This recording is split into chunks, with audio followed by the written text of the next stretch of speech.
नमस्कार। आप सभी का गोल्डन जीके 21 में फ्रेंड्स फाइनली अगला टॉपिक लेके आ चुका हूँ आप लोगों के बीच। चैप्टर का नाम ही है मगध राज का उत्कर्ष। बहुत ही महत्वपूर्ण ये टॉपिक है। चूँकि आप बिहार स्पेशल पढ़ते हैं तो बिहार का हिस्ट्री, प्राचीन इतिहास की मैं बात कर लूँ तो कहीं ना कहीं जड़ है। चर्चा करेंगे एक एक करके। अब यहाँ से आपके मन में कई सारे क्वेश्चन आएगा कि 16 महाजनपद में से जो 3 महाजनपद बिहार में था, है ना, 16 महाजनपद में मैंने आपको बोला था ना भाई 3 महाजनपद जो बिहार में थे, उसमें से एक मगध जो है, महाजनपद कैसे साम्राज्य के रूप में विस्तार होता है, इसके बारे में भी हम लोग डिटेल में चर्चा यहीं पे कर लेंगे, है ना। एग्ज़ाम में कैसे क्वेश्चन बन सकते हैं वो भी बताऊंगा। सारे फैक्ट्स ज़रूरी है। और बीपीएससी की मैं बात कर लूँ या फिर बिहार के तमाम वो एग्ज़ाम जहाँ पे हिस्ट्री का क्वेश्चन आता है, जितना मैं अभी करवा दूंगा क्वेश्चन बाहर नहीं जाएगा। ध्यान से देखिएगा वीडियो को। और अच्छा, इससे पहले वाला क्लास आप नहीं देखे हैं तो जाके वो भी क्लास ज़रूर देखिएगा। चलिए शुरू कर रहे हैं। और इंडिया के मैप पे अगर यहाँ पे मगध साम्राज्य का आप लोकेशन देखेंगे तो ये पूरा मैप है और कहीं ना कहीं यहाँ पे इस क्षेत्र में इस साम्राज्य का विस्तार होता है ना। हालांकि अमूमन देखा जाए तो मगध साम्राज्य में 3 वंश ही अपना शासन व्यवस्था को सुचारू रूप से चलाते हैं। पहला जो वंश है वो हर्यक वंश, इसका संस्थापक ही है। मैं पुनः कह रहा हूँ कि डिटेल में हम लोग अभी चर्चा करेंगे। तो जो पहला, ये क्रम में कई बार सजाने के लिए दिया जाता है, तो पहला तो यहाँ पे हर्यक हो जाएगा, हर्यक वंश, जिसके संस्थापक बिंबिसार होगा, आगे चर्चा करेंगे। दूसरा जो वंश आता है मगध पे ही शासन व्यवस्था को चलाने वाले, वो शिशुनाग वंश होता है ना, शिशुनाग वंश, शिशुनाग वंश। और तीसरा जो वंश होता है वो होता है नंदवंश, नंदवंश। और यहीं से नंदवंश का जो अंतिम शासक होता है जिसका नाम है होगा महापद्मानंद। तो चंद्रगुप्त मौर्य के साथ युद्ध होता है जिसमें महापद्मानंद जो है, सॉरी घनानंद, महापद्मानंद नहीं, चूँकि नंदवंश का स्थापना ही महापद्मानंद के द्वारा किया जाता है। तो इनके जो अंतिम शासक होता है घनानंद, इनके पुत्र ही होता है। चंद्रगुप्त मौर्य के साथ युद्ध होता है और वो हार जाते हैं और यहीं पे शुरू हो जाता है फिर मौर्य वंश। तो देखा जाए तो हर्यक वंश से कहानी शुरू होता है और नंद वंश पे जाके ख़त्म हो जाता है ना। अब हालांकि कुछ बुक में आपको जो सबसे प्राचीन वंश मगध के क्षेत्र में जो माना जाता है वो हर्यक वंश को माना सॉरी हर्यक में बोल रहा हूँ, बृहद्रथ वंश को माना जाता है, बृहद्रथ को। हालांकि कुछ बुक में आपको दिखेगा, लेकिन एग्जाम के पॉइंट ऑफ व्यू से ये महत्वपूर्ण है ना। तो बृहद्रथ को जो है यहाँ पे माना जाता है, इसके संस्थापक भी यही है, ठीक है। लेकिन वास्तविक मैं बात कर लूँ संस्थापक मगध पर, तो हर्यक वंश की मैं बात कर लूँ तो ऐसे ये सीरीज आता है ना। चलिए आगे चर्चा करेंगे हम लोग डिटेल में। अब यहाँ पे थोड़ा सा मैप पे भी देख लीजिए। यहाँ पे आपको जो 16 महाजनपद का ये मैप है, इस मैप में आप देखेंगे तो मैक्सिमम जो महाजनपद था वो यूपी में था। तो उसके बावजूद भी आप देखेंगे तो बिहार में जो महाजनपद है मगध, 3 महाजनपद, जिसमें मगध महाजनपद का जो है एक साम्राज्य के रूप में विस्तार होते हैं। तो यहाँ पे देख लीजिएगा, एक तो महाजनपद बिहार में 3 महाजनपद में से एक तो वज्जी हो जाएगा यहाँ पे, दूसरा जो है मगध तो हम लोग चर्चा करेंगे ही, और तीसरा जो है यहाँ पे अंग, ठीक ना। आप इसे याद कैसे रख सकते हैं, मैं थोड़ा सा आपको तरीका बता देता हूँ, है ना। तो ज़रा सा यहाँ पे देख लीजिएगा, एक छोटा सा मैप बिहार का ड्रॉ कर लीजिए। चूँकि 3 महाजनपद में अभी प्रेजेंट टाइम के बिहार की मैं मैप की बात कर लो तो आप देखेंगे तो उत्तर बिहार में कहीं ना कहीं एक महाजनपद है और दक्षिण बिहार में, ये बिहार के बीचों बीच जो है गंगा नदी बहती है। तो इस क्षेत्र में जो महाजनपद था इसका नाम था वज्जी, ठीक है, वज्जी महाजनपद। चर्चा करेंगे इसकी राजधानी डिटेल में। और मगध जो है, जो एक साम्राज्य के रूप में पूरे बिहार में विस्तारित होता है, तो यहाँ पे मगध महाजनपद था, मगध। और यहीं पे एक महाजनपद होगा अंग, ठीक है, अंग महाजनपद, ठीक ना, आपने देख लिया। तो उत्तर बिहार, और देखो बहुत ही महत्वपूर्ण है, यहाँ से क्वेश्चन आता है। और आप मैप देखेंगे तो ओल्ड मैप आप देखेंगे तो यहाँ पे आपको कुछ इस तरीके से दिखेगा, वज्जी, इसकी राजधानी वैशाली थी, है ना, और वज्जी महाजनपद था, है ना। मगध आपने देख ही लिया, यहाँ पे कहीं कहीं इस क्षेत्र में आपको दिखेगा, और अंग यहाँ पे दिखेगा। ये पुराना मैप है। चलिए अब जो काम का चीज़ है मैं यहाँ पे आपको लेके चलता हूँ। अब आपके दिमाग में एक प्रश्न आएगा कि सर 16 महाजनपद में से जो कि सर्वाधिक महाजनपद जो है देखा जाए तो यूपी में था, तो मगध ही एक महाजनपद था, तो एक शक्तिशाली महाजनपद के रूप में क्यों उभर के सामने में आता है। तो इसका सीधा सा आंसर है कि मगध की सफलता में प्रमुख योगदान उसकी भौतिक स्थिति है। भौतिक स्थिति क्या है अभी हम लोग चर्चा करेंगे। मगध महाजनपद में जो है आधुनिक बिहार के पटना, गया और ख़ासतौर पे जो शाहाबाद जिला था है ना उस समय का, वो उसमें शामिल था। मगध में छठी सदी ईसा पूर्व में क्रमशः, अभी मैं बताऊँ ना कि भाई उसमें तीन जो है वंशों के राजाओं ने शासन किया है। एक हर्यक वंश है ना, दूसरा शिशुनाग वंश और तीसरा जो है नंद वंश। तो अब आइए हम लोग डिटेल में चर्चा करेंगे और आपको किन किन बातों को ध्यान रखना है ये बहुत ही इंपॉर्टेंट हो जाता है ना। तो ये थोड़ा सा ध्यान रखना, एग्जाम हॉल में यहाँ से क्वेश्चन आते हैं। पहले आप इस चार्ट को देखिए और इसे आपको याद करना है। क्यों मैं कह रहा हूँ याद करने के लिए, क्योंकि एग्जाम में यहाँ से क्वेश्चन आते हैं है ना, तो आपको इसका क्रम याद रखना है। सबसे पहले यहाँ पे मगध राज के उत्कर्ष में ये ध्यान रखना है कि सबसे प्राचीन मगध के क्षेत्र में जो वंश था सबसे प्राचीन वो था बृहद्रथ वंश है ना। यहाँ पे सबसे प्राचीन वंश इसे माना जाता है, इसके संस्थापक ही बृहद्रथ था। लेकिन जो है वास्तविक रूप से अगर शासन की मैं बात कर लूँ तो यहाँ से शुरू हो जाता है, जो कि मगध के संस्थापक ही जो है माना जाता है बिंबिसार को है ना। यहाँ पे देखेंगे जो कि हर्यक वंश के शासक है, हर्यक वंश के स्थापना करता है। दूसरा अगर आप यहाँ पे देखेंगे तो शिशुनाग ये है और मगध के क्षेत्र में अपने शासन व्यवस्था को सुचारू रूप से चलाते हैं। अच्छा, ये हर्यक वंश के जो संस्थापक है, स्थापना किया था बिंबिसार ने, और उस समय इसकी जो राजधानी हुआ करता था राजगिरा हुआ करता था है ना। अब प्रेजेंट टाइम में जो आप देखें ना राजगीर है ना, यही राजगिरा है, उसका प्राचीन नाम था। इससे भी प्राचीन नाम जो था राजगिरा का वो गिरिब्रज था। तो कई बार यहाँ से प्रश्न पूछे जाते हैं, लोग कन्फ्यूजन में गलती करते हैं, ठीक ना। तो ये जो है गिरिब्रज, एक्चुअली जो राजगीर है भी उसी का नाम हुआ करता था। जो राजगिरा देख रहे हैं ये भी गिरिब्रज का आधुनिक नाम, और इसका आधुनिक नाम क्या हो गया, राजगीर हो गया। तो इस तरीके से ध्यान रख सकते हैं। अब यहाँ पे देख लीजिए, मैं थोड़ा सा और एक जूम कर लेता हूँ ताकि आपको अच्छे से दिख जाए, और मेरा मोटिव है कि भाई क्वेश्चन यहाँ से गलत नहीं होना चाहिए। उसके बाद आता है क्रम, आपको ध्यान रखना है। सबसे प्राचीन वंश मगध के क्षेत्र में बृहद्रथ वंश, संस्थापक ही बृहद्रथ थे, इनकी राजधानी गिरिब्रज हुआ करता था। हर्यक वंश, यहाँ से जो है वास्तविक संस्थापक मगध का इसे माना जाता है ना, वास्तविक संस्थापक मगध का हर्यक वंश के शासक बिंबिसार को माना जाता है। इसकी राजधानी हुआ करता था राजगिरा। दूसरा वंश आता है मगध पे शिशुनाग वंश, और इसके जो संस्थापक थे शिशुनाग वंश का, इसके संस्थापक भी शिशुनाग थे, ध्यान रखिएगा, और इसकी राजधानी वैशाली हुआ करता था है ना। आगे चर्चा करेंगे डिटेल में भी। उसके बाद आता है नंद वंश, और इनके संस्थापक थे महापद्मानंद, और इनकी राजधानी पाटलिपुत्र हुआ करता था। आप देख सकते हैं जिस समय मगध का उत्कर्ष होता है एक साम्राज्य के रूप में, तो संस्थापक जो है मगध का कौन है, बिंबिसार वास्तविक संस्थापक, और राजधानी उस समय राजगीर, अभी प्रेजेंट टाइम में जो राजगीर है उसका प्राचीन नाम राजगिरा है, वो हुआ करता था। जैसे ही शिशुनाग आता है तो इसकी राजधानी वैशाली हो गया। नंदवंश के शासक महापद्मानंद जब आता है यहाँ पे शासन व्यवस्था को चलाने के लिए, तो राजधानी पाटलिपुत्र हो जाता है। और यहाँ से भर भर के प्रश्न पूछे गए, इसलिए मैं यहाँ पे ज़्यादा टाइम दिया हूँ। अब इसके जो है नंद वंश के अंतिम जो शासक होता है घनानंद, ये महापद्मानंद का पुत्र ही होता है। तो चंद्रगुप्त मौर्य के साथ इनका युद्ध होता है, जिसमें घनानंद हार जाते हैं और चंद्रगुप्त मौर्य जीत जाते हैं। अब मगध पर जो है कि कौन से वंश आ जाएगा, तो आप कहेंगे सर मौर्य वंश का स्थापना कर लेगा चंद्रगुप्त मौर्य, ठीक है ना, और इसकी राजधानी भी पाटलिपुत्र ही रह जाता है। तो इस तरीके से क्रम में आपको चीज़ों को याद रखना है। चलिए एक बार मिटा देता हूँ और आगे हम लोग स्टेप बाय स्टेप पढ़ते हैं चीज़ों को। तो आपने यहाँ पे ये देख लिया कि मगध राज का उत्कर्ष कैसे हुआ, एक मगध जो है महाजनपद का उत्कर्ष एक साम्राज्य के रूप में। अच्छा, एक बार मैं पुनः रिपीट कर दे रहा हूँ, क्योंकि हम लोग जिस चैप्टर को अभी पढ़ रहे हैं ये मगध का उत्कर्ष है। तो आपके मन में क्वेश्चन आएगा सर थोड़ा सा डिटेल में चर्चा कर लीजिए, मैं कर लेता हूँ, कोई बात नहीं। उसके बाद हम लोग हर्यक वंश पे जाएंगे।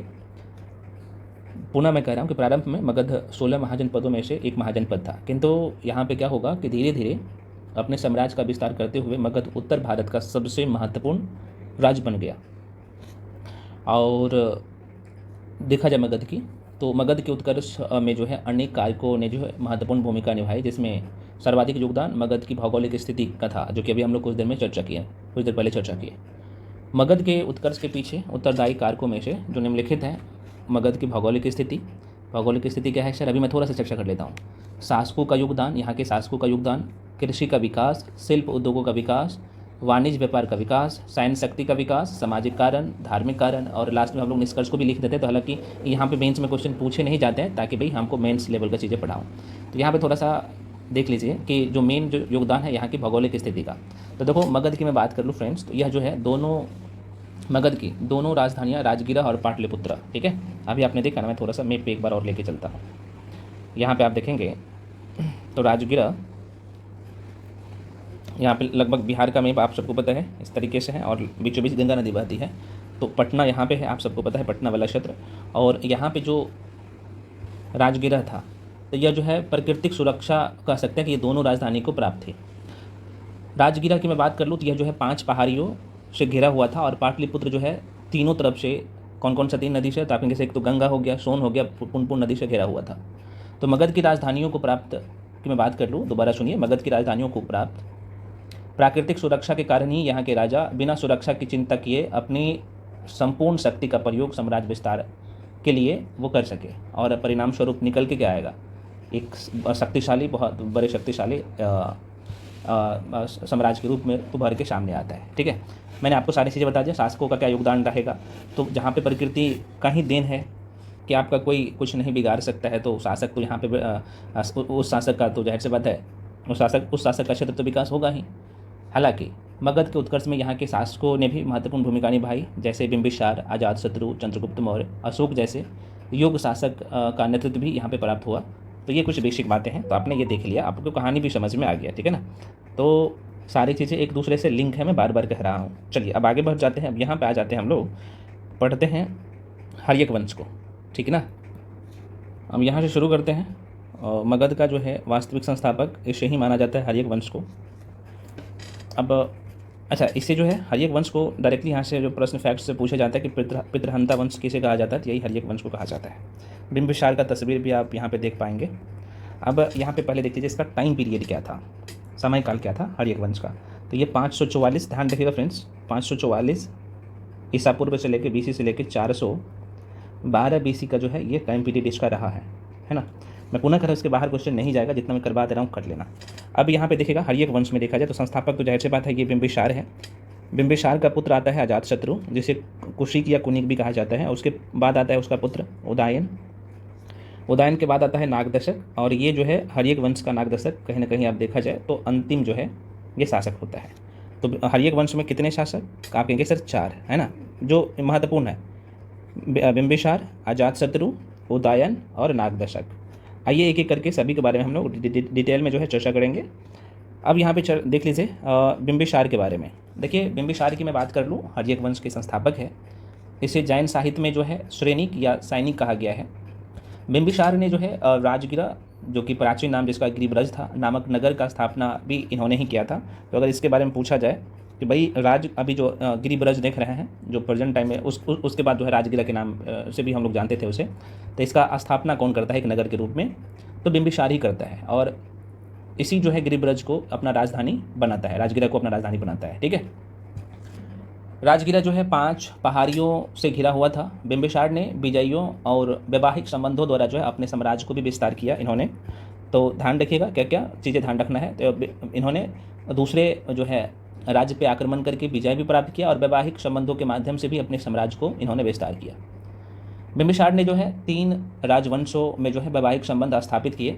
पहला जो था वैशाली के लिच्छवी वंश के शासक चेतक की पुत्री चेलना, यहाँ पे नाम लिख देता हूँ है ना, चेलना से भी विवाह किया, और अपने साम्राज्य को जाहिर सी बात है इस माध्यम से भी विस्तार किया। बिंबिसार पहले बौद्ध धर्म को फॉलो करते थे, किंतु बाद में उनकी पत्नी जो थी चेलना के उपदेश से प्रभावित होकर ये जैन धर्म को भी अपना लिया था। ठीक है, तो बिंबिसार के बारे में कुछ ये बेसिक इन्फॉर्मेशन भी आपको पता होना चाहिए।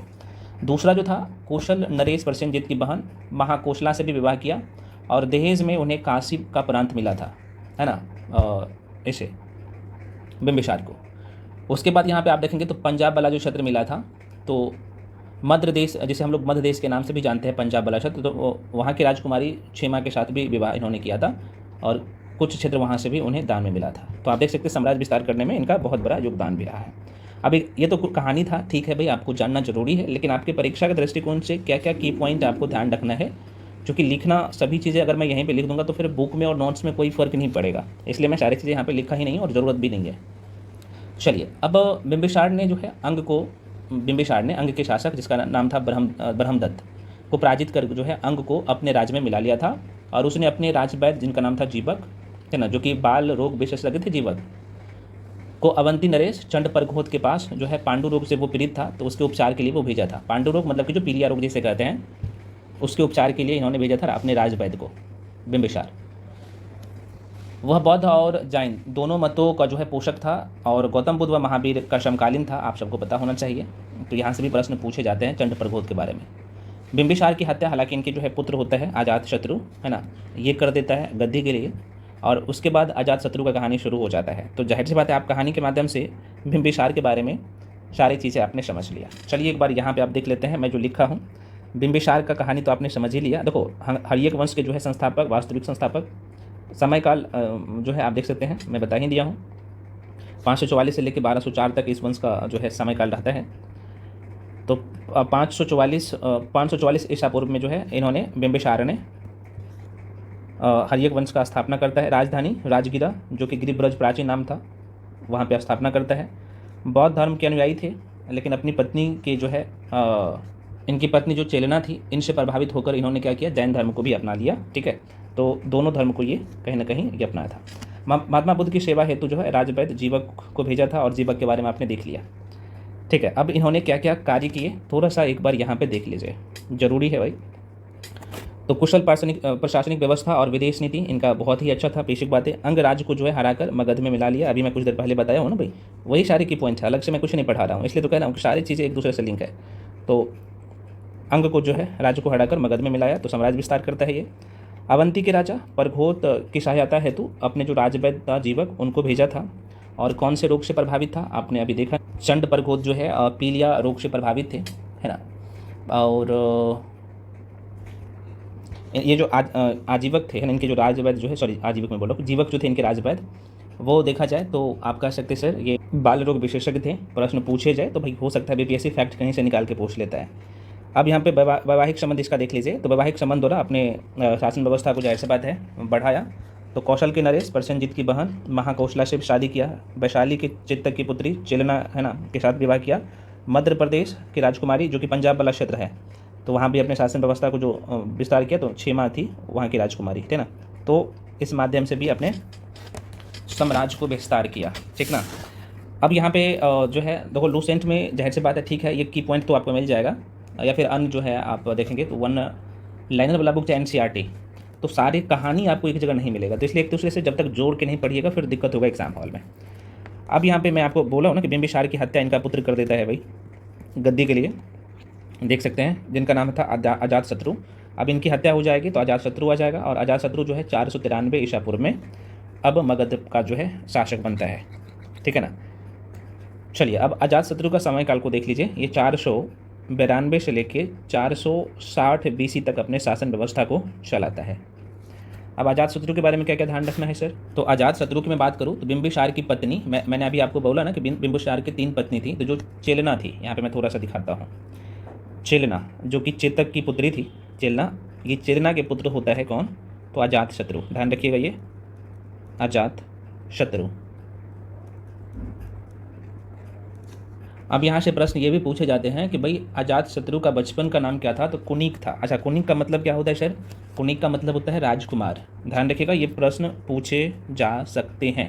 ये कुनिक है, नो है, 100 मत पढ़ लीजिएगा, कुनिक है। तो कुनिक का मतलब ही होता है राजकुमार। तो अजातशत्रु ने कौशल पर जो है आक्रमण कर परसेनजीत को पराजित किया, और उसकी पुत्री जिनका नाम था वजीरा से विवाह किया। इससे जो है दोनों में मैत्रीपूर्ण संबंध स्थापित हो जाता है। आगे परसेनजीत की मृत्यु के उपरांत कौशल के मतलब कि कौशल पर जो है अजातशत्रु का क्या हो जाता है, नियंत्रण हो जाता है। और अजातशत्रु ने वज्जी को भी पराजित करने के लिए अपने मंत्री, इनका नाम था वर्षकार, को जो है सलाह जो है लेने हेतु गौतम बुद्ध के पास भेजा था। गौतम बुद्ध की सलाह पर जो है वज्जी संघ के या फिर वज्जी संघ में जो है फूट डालने हेतु जो यहाँ पे वर्षकार था, वो 3 वर्षों तक जो है वैशाली के दरबार में रहा। और अजातशत्रु ने 16 वर्षों के जो है संघर्ष के उपरांत वज्जी संघ को पराजित किया था। अजातशत्रु की मैं बात कर लूँ तो वज्जी संघ के विरुद्ध युद्ध में 2 नए युद्ध शस्त्र का देखा जाए तो इस्तेमाल जो है यहाँ पे किया था। एक था युद्ध शस्त्रों में देखा जाए तो यहाँ पे रथ मूसल, और दूसरा था महा शिलाकंठ का प्रयोग इन्होंने किया था। ये क्या होता है अभी हम लोग चर्चा करेंगे। तो ये कुछ बेसिक बातें था। अब यहाँ पे मैं जो की पॉइंट लिखा हूँ आप यहाँ पे देख लीजिए। तो इन्होंने जो है 493 में अपने पिता के जो है बिंबिसार की हत्या करके मगध पर बैठता है। प्रारंभ में जो है यह जैन धर्म को मानते थे, बाद में जो है दोबारा सुनिए। प्रारंभ में जो है यह जैन धर्म उनको मानते थे, बाद में बौद्ध धर्म को भी इन्होंने फॉलो किया। इनके मंत्री था वर्षकार, जिसे हम लोग जो है वर्षकार भी कहते हैं ना, हर्षकार था, हर्षकार का ही नाम वर्षकार था। तो इनकी सहायता से वैशाली पर जो है विजय प्राप्त किया। और 461 BC में इनके जो पुत्र था उदयन, आप देख सकते हैं, इसका हत्या कर देता है अजातशत्रु का। और बौद्ध धर्म हम लोग जो पढ़े थे ना, तो प्रथम जो बौद्ध संगीति हुआ था, ये भी प्रश्न पूछे जाते हैं, इसी अजातशत्रु के समय में राजगीरा में हुआ था। और इनके जो है अध्यक्ष था, आप सबको पता होना चाहिए, महाकश्यप। तो प्रथम बौद्ध संगीति राजगीरा में, और महाकश्यप इनके जो है अध्यक्ष था। तो शासक कौन था? तो आप कहेंगे सर अजातशत्रु। बस देखो, मैं पूर्ण करूँगी, पढ़ने के लिए बहुत कुछ है, सब कुछ नहीं पढ़ना है। अच्छा, एक प्रश्न जो बहुत ज़्यादा टफ करेगा, तो प्रश्न पूछे जाते हैं कि गौतम बुद्ध का जो मृत्यु हुआ था, तो उस समय मगध पर जो है किसका शासन व्यवस्था था? तो अजातशत्रु का ही था। मतलब कि अजातशत्रु जब शासन व्यवस्था को चला रहे होते तो उनके 8वें वर्ष, उनके शासन व्यवस्था के अगले 8वें वर्ष में गौतम बुद्ध का मृत्यु हो जाता है। और उनके अवशेष पर जो है राजगीरा में स्तूप का निर्माण इन्होंने ही करवाया था, अजातशत्रु ने ही। अजातशत्रु के काल में मैंने आपको बोला उनके राजगीरा की जो है सप्तकर्णी गुफा में प्रथम बौद्ध। अच्छा, एक बार एक क्वेश्चन और यहाँ से पूछे जा सकते हैं कि प्रथम बौद्ध संगीति जो हुआ था, तो ये सप्तपर्णी, यहाँ पे लिख देता हूँ, ध्यान रखिएगा, ये इस पॉइंट को ध्यान रखिएगा, है ना। तो सप्तपर्णी गुफा में जो है प्रथम बौद्ध संगीति का आयोजन जो है इनके समय में होता है। किसके समय में? तो आप कहेंगे सर अजातशत्रु के समय में। बस इतना ही चीज़ ध्यान रखिए। उसके बाद इसका पुत्र जो है उदयन आता है और गद्दी के लिए अपने पिताजी को हत्या कर देता है, अजातशत्रु का हत्या कर देता है। ठीक है, अब उदयन आ जाएगा, जाहिर सी बात है। तो आइए उदयन के बारे में पढ़ लेते हैं। तो उदयन की मैं बात कर लूँ तो इनका जो समय काल था वो था, कितने लोग बता? अच्छा, उदयन का और क्या नाम है? तो उदय भद्र के नाम से भी हम लोग इसे जानते हैं। तो इनका समय काल था 460 से लेके 444, से 460 है, से लेके 444 जो है इसका समय काल था, BC था। ठीक है ना, तो ये ध्यान रखिएगा।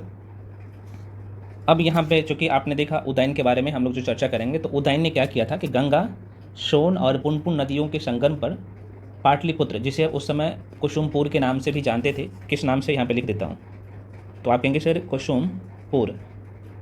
कुसुमपुर के नाम से जानते थे। तो भाई दोबारा सुनिए, उदयन ने क्या किया था? गंगा, सोन और पुनपुन नदियों के संगम पर पाटलिपुत्र नामक नगर की, पाटलिपुत्र का जो है प्राचीन नाम और देखा जाए तो कुसुमपुर था, ये भी ध्यान रखना।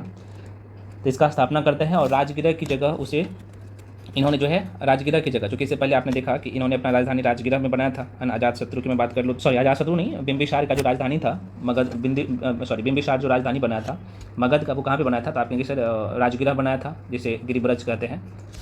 तो इनके पिता जो है अजातशत्रु राजधानी चेंज नहीं किया था, राजगीरा या गिरिब्रज ही था।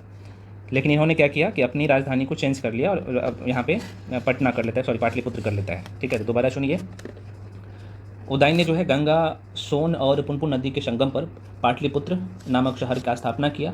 राजगीर की जगह उसने अपना राजधानी बनाई पाटलिपुत्र की। उदयन की मैं बात कर लूँ तो उदयन जो है यह जैन धर्म के अनुयायी थे, जैन धर्म को फॉलो करते थे। उदयन के बाद इनके 3 पुत्र जो होता है, एक का नाम था अनिरुद्ध, दूसरा का नाम था मुंडक और तीसरा का नाम था नागदशक।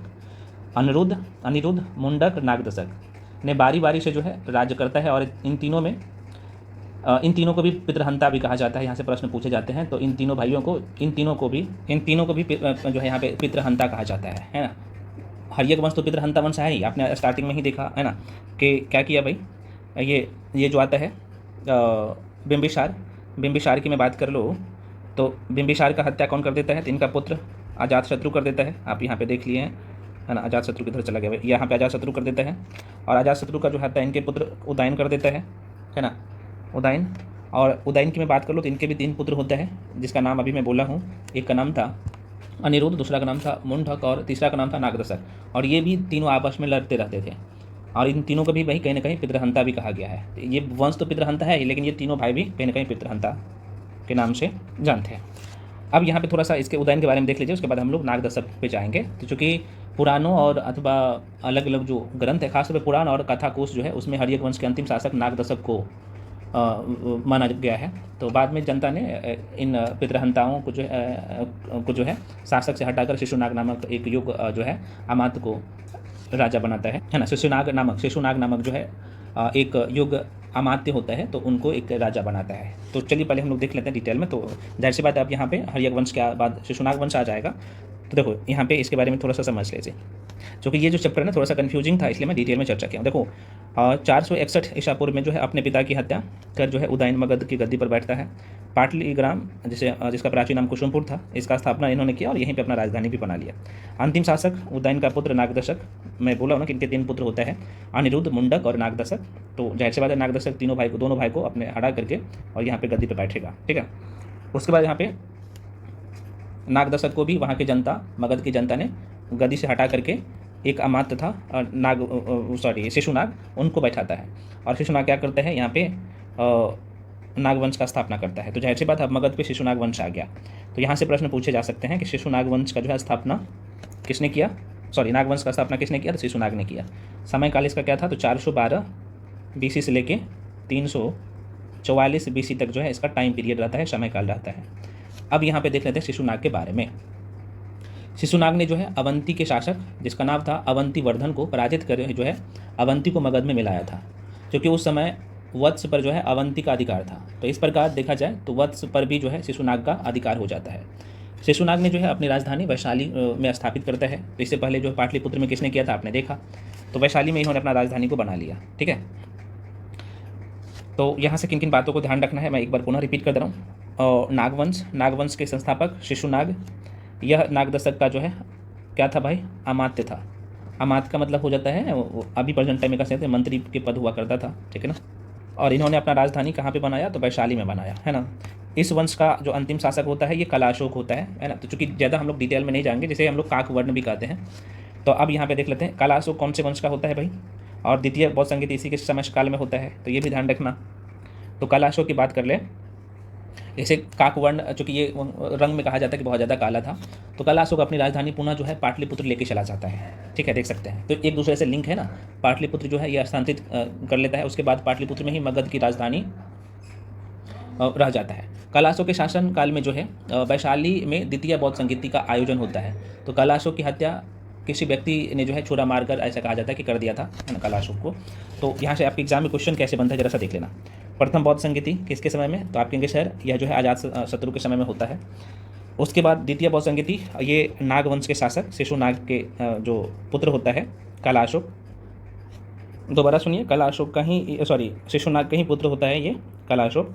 अब इन्होंने क्या किया, तो पुनः पाटलिपुत्र में अपना राजधानी तो स्थापना करता है, लेकिन जो वैशाली था, वैशाली में इन्होंने क्या किया, वैशाली में राजधानी कौन बनाता, तो नागवंश के संस्थापक शिशुनाग ने, मतलब इनके पिता वैशाली को राजधानी बनाता है। तो अपने पिताजी की राजधानी में इन्होंने क्या किया भाई, जो इनके पिताजी जो राजधानी जैसे बनाता है वैशाली को, वहीं पे क्या किया, द्वितीय बौद्ध संगीति करवाता है। तो द्वितीय बौद्ध संगीति जो होता है, तो उसमें आप सबको पता है कि शासक कौन होगा, तो आप कहेंगे सर शासक उस समय कलाशोक होता है और सबाकामी इनके अध्यक्ष होता है। तो ध्यान रखना, बहुत इंपॉर्टेंट है। इस वंश का अंतिम शासक होता है नंदीवर्धन।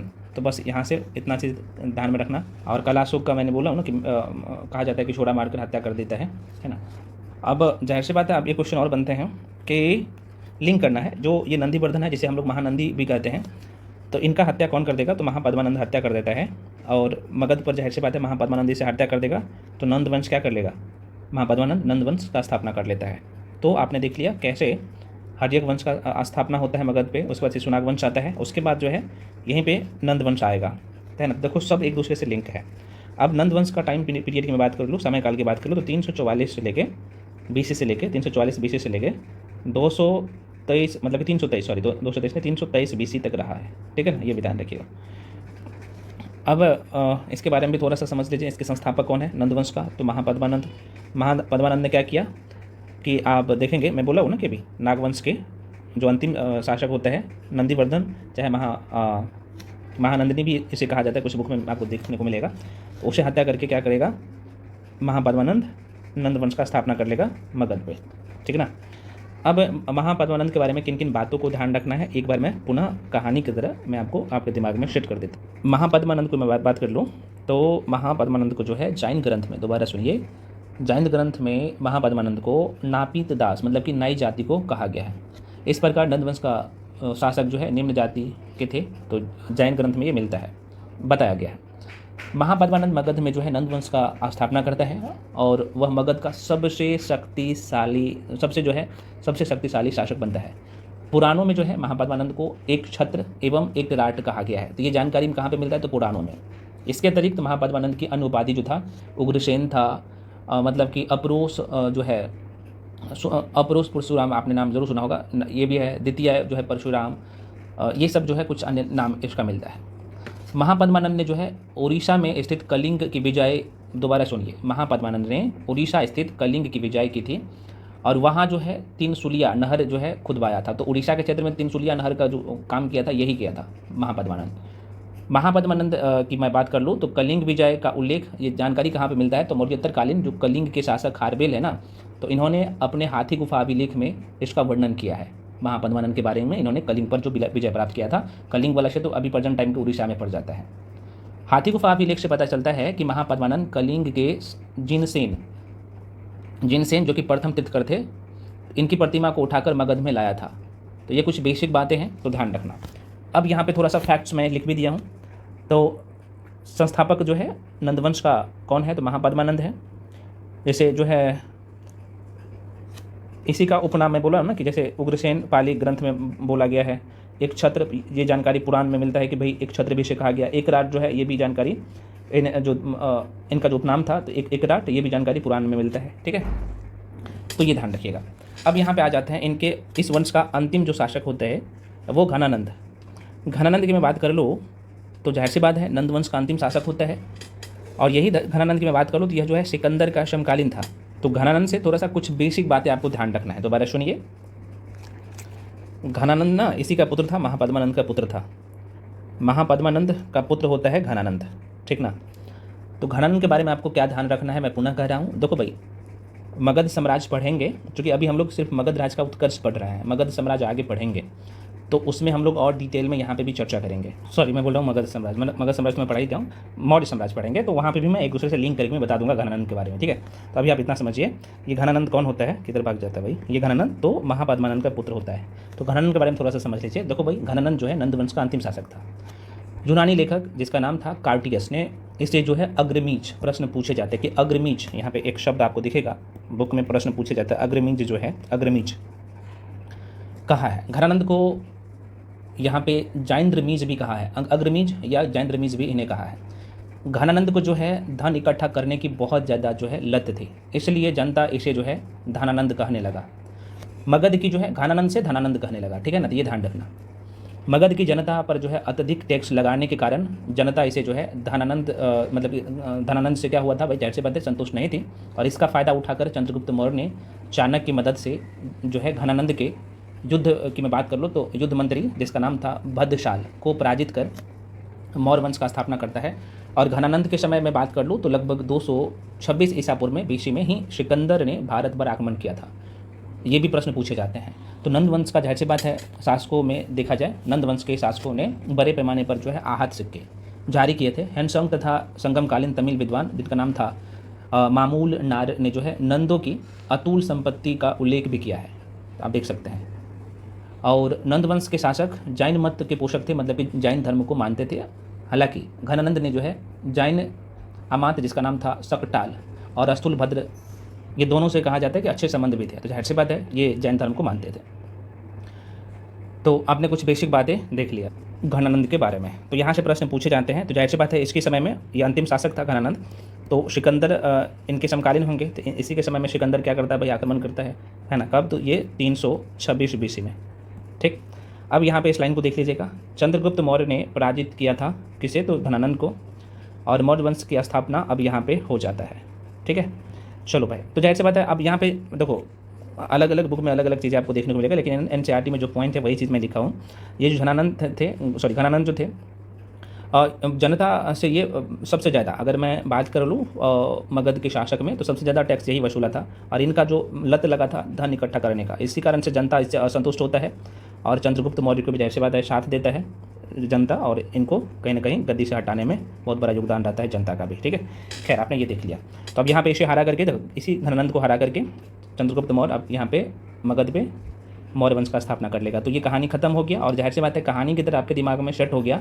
मुझे पता है कि अभी आपको याद नहीं होगा, जब आप एक बार वीडियो देखेंगे ना, जब क्वेश्चन आपके सामने आएगा ना, तो आराम से क्वेश्चन भी बना पाएंगे। थोड़ा सा सिकंदर के बारे में भी देख लीजिए।